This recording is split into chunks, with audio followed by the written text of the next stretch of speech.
नमस्कार दोस्तों, Panchsheela education academy online platform में आपका स्वागत है। हम कर रहे हैं भारतीय राजनीति विज्ञान। इसमें हम कर रहे हैं मौलिक अधिकार। मौलिक अधिकार 12 से लेकर 35 तक हैं। अब देखते हैं हम जो हम लास्ट किया था, हमने किया था लास्ट 32।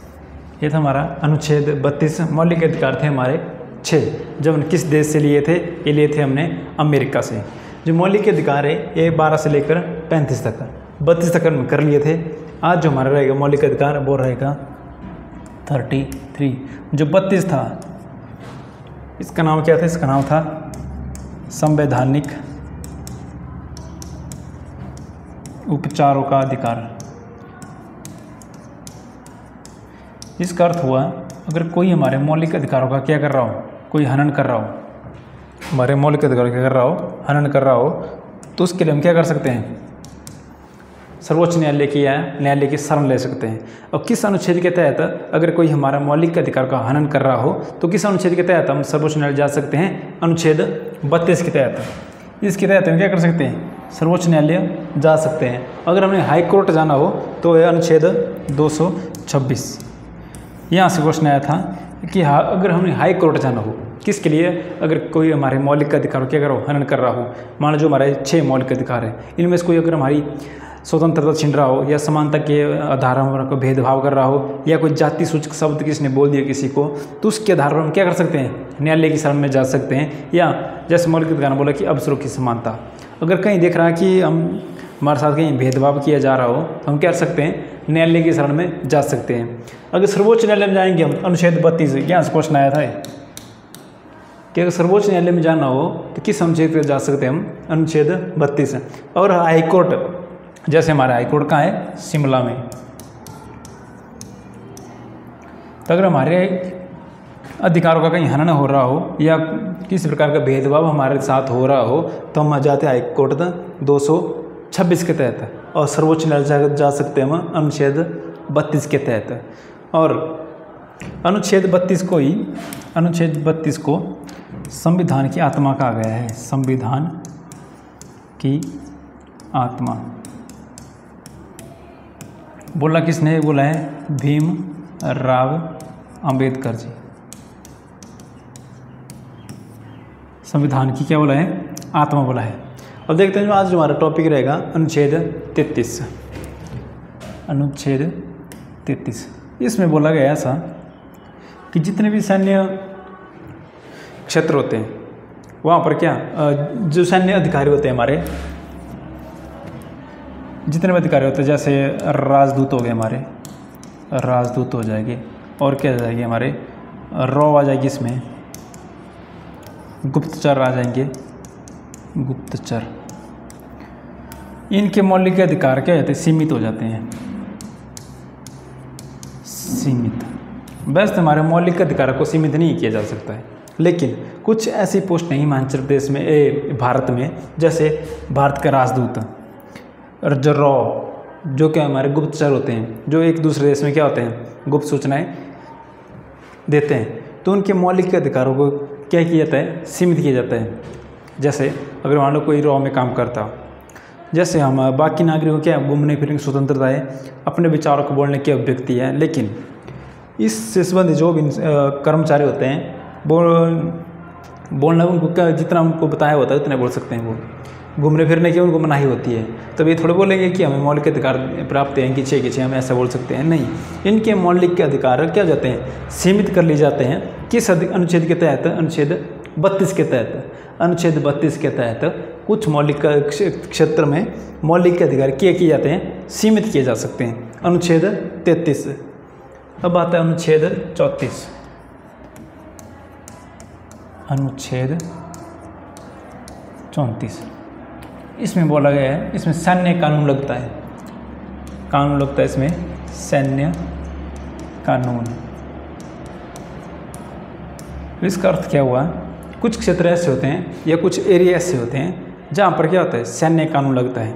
जैसे शिमला में जैसे ITBP रहती है, कुल्लू में ITBP के दफ्तर है, और धर्मशाला में है।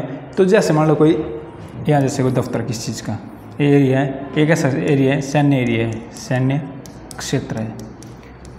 और यहाँ से कोई नेशनल हाईवे जा रहा है तो इस क्षेत्र में यहाँ बोर्ड लगे होता है,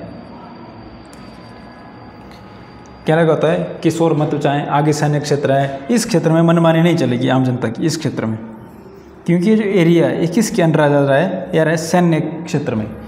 बाकी एरिया तो है, बाकी जैसे मान लो एक नेशनल हाईवे है तो नेशनल हाईवे के किनारे क्या है, ये एरिया आ गया सैन्य क्षेत्र में। एग्जाम्पल के लिए समझो,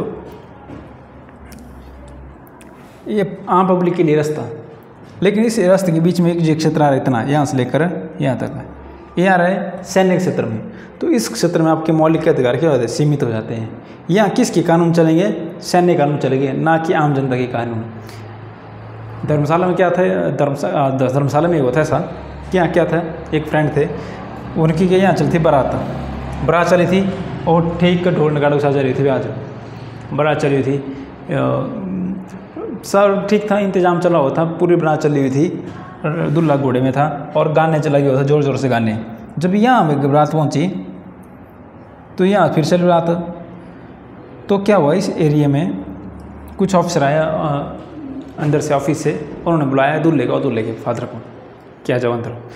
जब गए वो अंदर तो उन्होंने बोला दूल्हे के फादर को कि लगाओ चांटा दूल्हे को, और दूल्हे ने गया अपने फादर को चांटा। क्यों, क्योंकि उस क्षेत्र में क्या था, ऐसे ध्वनि प्रदूषण नहीं किया जा सकता था, वहाँ पर इतने जोर जोर से गाने नहीं बजाए जा सकते थे। और जब बाहर आए वो दोनों तो पूछा उनसे बाकी बारात ने कि क्या हुआ वहाँ पर, फिर क्या बोले वो कि समझाया कि यहाँ ऐसा शोर नहीं करना, इसलिए समझाया, समझ गए और आगे। तो मतलब क्या है, वो थोड़ा बोल सकते कि हम तो आज़ाद देश के नागरिक हैं, जहाँ मर्जी जा सकते हैं, हम अधिकार है, मौलिक अधिकार है, घूमने की स्वतंत्रता है। किस क्षेत्र में हमारे मौलिक अधिकार सीमित हो जाते हैं, जो सैन्य क्षेत्र होता है। सैन्य क्षेत्र में हमारे क्या होते हैं, मौलिक अधिकार सीमित हो जाते हैं। 33 में भी सीमित हो रहे थे और 34 में भी क्या, इसकी पहले क्या 33 पढ़ा हमने, यहाँ भी क्या हो रहा था, मौलिक अधिकार सीमित हो रहे थे, और इसमें भी क्या हो रहा है, हमारे मौलिक अधिकार सीमित हो रहे हैं। अगला जो अनुच्छेद है हमारा 35, अनुच्छेद 35, इसमें बोला गया ऐसा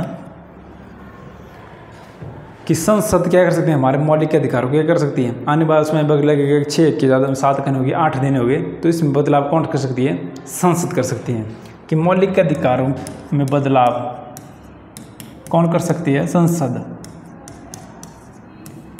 तो किस अनुच्छेद में इसके प्रावधान है, इसमें अनुच्छेद 35 में। देखो 33 में क्या रहे, संविधान क्या हो रहे थे, हमारे मौलिक अधिकार सीमित, और 34 में भी क्या हो रहे थे, सीमित। लेकिन यहाँ किसके हो रहे थे, अधिकारियों के। और यहाँ क्या था, सैन्य कानून। जैसे यहाँ से क्वेश्चन आता है कि जब आपातकाल लगता है, राष्ट्रपति शासन लगता है, तो कौन से हमारे मौलिक अधिकार सीमित नहीं होते, वो होते हैं अनुच्छेद 20 और 21। जब भी क्या लगता है, आपातकाल,